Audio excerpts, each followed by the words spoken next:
క్రీస్తు ప్రభు ద్వారా బ్రతికించబడిన వారు దేవుని బిడ్డలు. ఒకప్పుడు మనందరం చనిపోయిన వారమే, కానీ యేసు ప్రభు మనల్ని తిరిగి బ్రతికింపజేశారు. 3 మాటలు చెప్తాను, చాలా జాగ్రత్తగా వినండి. మీరందరూ కూడా ఈ మాటలు జ్ఞాపకం చేసుకోవాలి. ఒకటి, డెడ్ ఇన్ సిన్.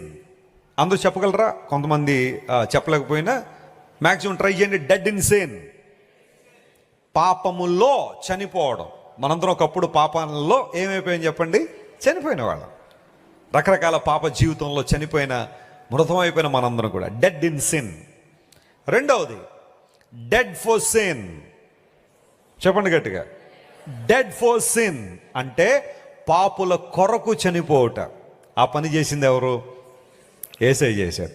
మనమేమో పాపంలో చనిపోయాం, కానీ యేసు ప్రభు పాపము కొరకు ఏం చేశాడు? ఆయన చనిపోయాడు. ఆయనలో పాపం లేదు, కానీ మన నిమిత్తం ఆయన తన ప్రాణాన్ని అప్పగించాడు.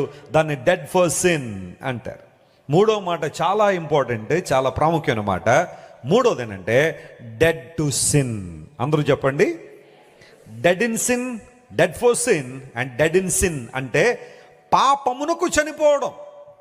యేసు ప్రభు ఎందుకు శిలువ మీద మన కోసం మరణించాడంటే మనందరం పాపములో చనిపోయే వారంగా ఉండాలని కాదు, కానీ పాపమునకు మనం ఏమైపోయాం చెప్పండి?